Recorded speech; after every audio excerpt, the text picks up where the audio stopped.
A few days ago, Mary Barra was inducted into the Automotive Hall of Fame. Now, some would say she's a genius, and others would say she's simply crazy. Based on her comments yesterday, I think it's very, very clear which of those it is. Within the last 24 hours, Mary Barra is starting to feel the pressure. Maybe it's having a negative impact on all the Botox she's had recently, I don't know.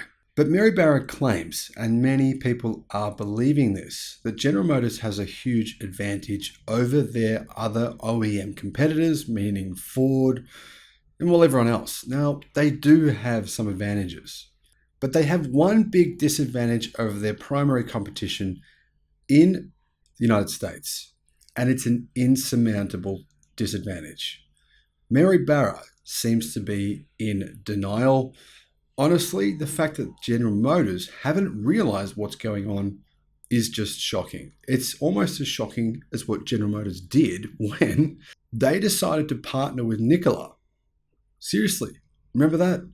Remember when General Motors said they'd build the Nikola Badger? Hello, my friends. Welcome to the channel. I'm the Electric Viking. My name's Sam Evans and I'm coming to you from Thailand. Great to see you. Now, if you're new to the channel, I'm not normally in Thailand. I'm normally in Melbourne. But I'm here because my wife's getting stage 4 cancer treatments at a clinic here, which is really an amazing place. And thank you to you guys because your generosity has helped us get here and be able to afford these treatments without having to sell our house. So there you go. It's been a crazy few weeks, crazy few months. But the same does apply to General Motors in many ways. The reason Mary Barra came out and made these comments, made these frankly, hyperbolic claims that General Motors are going to pass Tesla and all that sort of stuff is because GM do feel pressure. They keep on making claims. They said they would have 18 different electric car models available in October of last year. They said that 5 years ago. They said it 3 years ago. Didn't happen. They said their production is ramping much slower than they claimed that it would.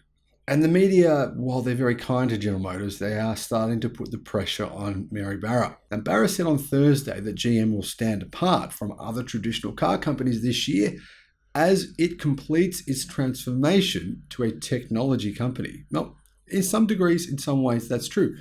GM's Super Cruise, that's pretty impressive. It's better than most car companies' automated driving systems. Another thing, GM's Bright Drop. GM's Bright Drop is probably the best part of the company. No one's talking about Bright Drop at all. I made a video about that I think you should watch if you're not aware of what's going on with Bright Drop. I'll put a link in the description to this video below. Click on that, you can see what's going on. So Bright Drop, yes, that's impressive. GM's battery technology, well, that's where I see the issues. Now, Mary Barra admits that GM is nowhere near to getting battery costs down to make electric vehicles as profitable as their gasoline-powered counterparts. In fact, she has admitted previously that General Motors make a loss on EVs. And that's not just GM. Basically, every OEM makes a loss on electric cars, especially Toyota, who are now selling the BZ4X for about $23,000 in China. In other words, they're giving them away. In fact, Mary expressed some uncertainty as to when or whether EVs might hit high profit margins, but she said GM will not stop working to lower battery costs and streamline the business until we lead from a margin perspective, she said. Now, Barra is saying that GM will lead from a margin perspective. Now, to do that, that means they have to obviously be making more profit per car than Tesla, which General Motors have actually never done in the history of the company. And they currently make a loss on the EVs they sell. So this is a huge hurdle. Mary hasn't actually disclosed how General Motors plan on doing that, how they go from making a loss per car to making a profit. Now, obviously, the margins will improve once GM's making more cars. That's true. I mean, economies of scale will definitely help. But how exactly GM plan on reducing the cost of their batteries by 60%, which is what they say they're going to do, nobody knows. GM themselves probably don't know. Barra and CFO Paul Jacobson spoke at the Wolf Global Auto Tech and Auto Consumer Conference The two said by year end, GM will have 7 EVs for sale in the United States on its proprietary EV propulsion system called Ultium. GM also sells the Chevrolet Bolt and the Bolt EV, which are on a different EV platform. Now, GM's agreement with LG Energy Solutions is something they're saying is a big positive, right? However, they did cancel their agreement to build a 4th factory. They completely cancelled that because they no longer have, the best relationship with LG Chem or LG Energy Solutions. Many people are saying that's because they have decided that they want to use Tesla-like 4680 cylindrical cells, but nobody has said that GM is planning on using the battery technology that they need to survive. And I'll disclose exactly what that is just in a minute. I'm sure many of you know what I'm talking about. GM is funding its move to EVs and autonomous driving with sales of gasoline-burning pickups and large SUVs, which carry profit margins that currently are much, much bigger, actually are positive compared to their EVs. In other words, they're making a ton of profit on those big pickup trucks, those big SUVs. That makes some people wonder how GM is ever going to make a profit selling EVs at all.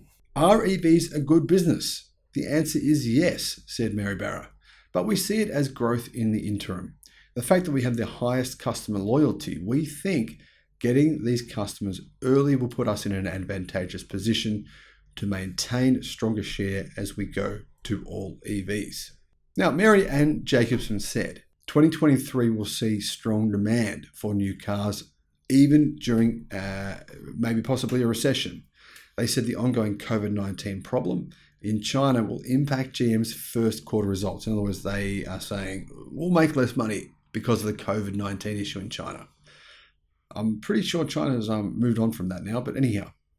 For GM to win widespread adoption of EVs, Detroit Free Press says the automaker has to offer them at prices of $30,000 to $40,000. And that's true. The Tesla Model 3 now is only around $42,000 US. Now, Barra has said that GM will start production in 2024 of the Chevrolet Equinox EV, which is going to cost $30,000 according to GM, and the Blazer EV, with the Blazer EV starting from $45,000, mean GM will be under some serious pressure to either make not too many of those so they don't make too much of a loss, or to come up with some magic pill.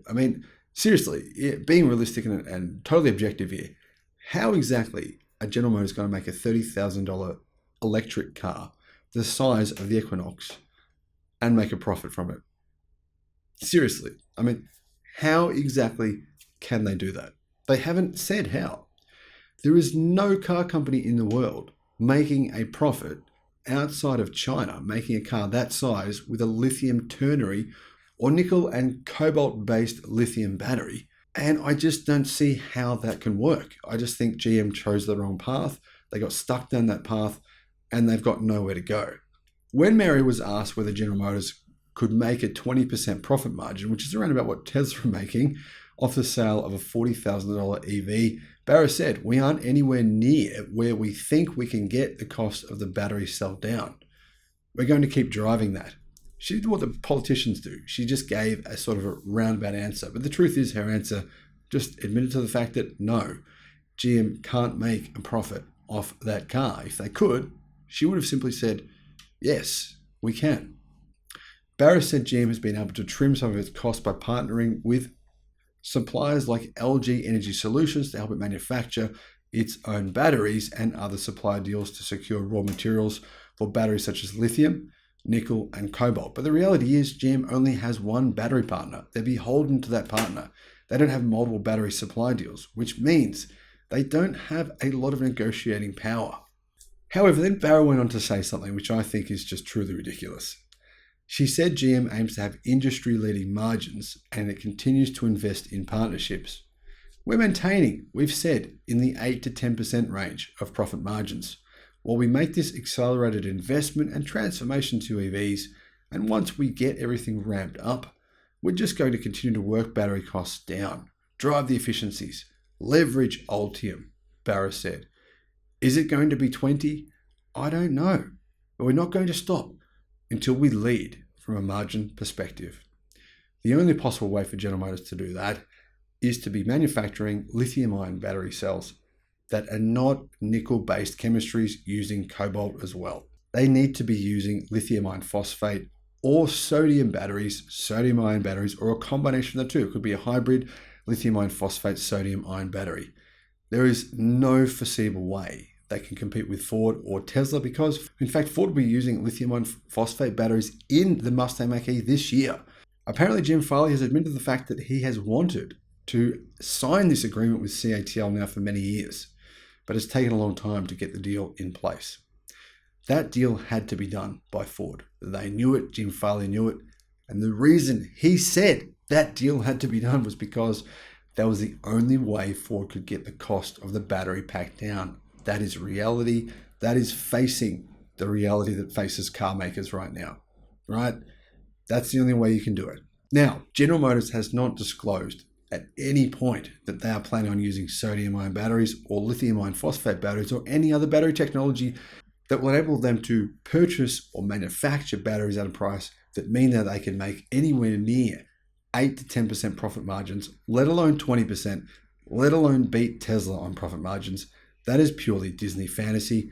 And there are, unfortunately, many thousands of Americans who are being hoodwinked by Mary Barra's marketing and nonsense. And it is pure marketing. She's not disclosing how General Motors actually plans on reducing costs. Do they have any sort of manufacturing advantage? Are they using gigacastings? Are they using large stamping machines? Are they using some sort of new battery chemistry that we haven't heard about? No, they are not. They're simply saying that somehow, some way, in the future, they'll leverage Ultium battery technology. That is not facts. That is purely hyperbole. Let me know your thoughts, though, in the comments. Frankly, I'm disappointed. It's time for Mary to start saying, you know what? We made the wrong call. This is what we're going to do to get ourselves out of this pickle. She won't recognize that reality. Therefore, General Motors is in trouble.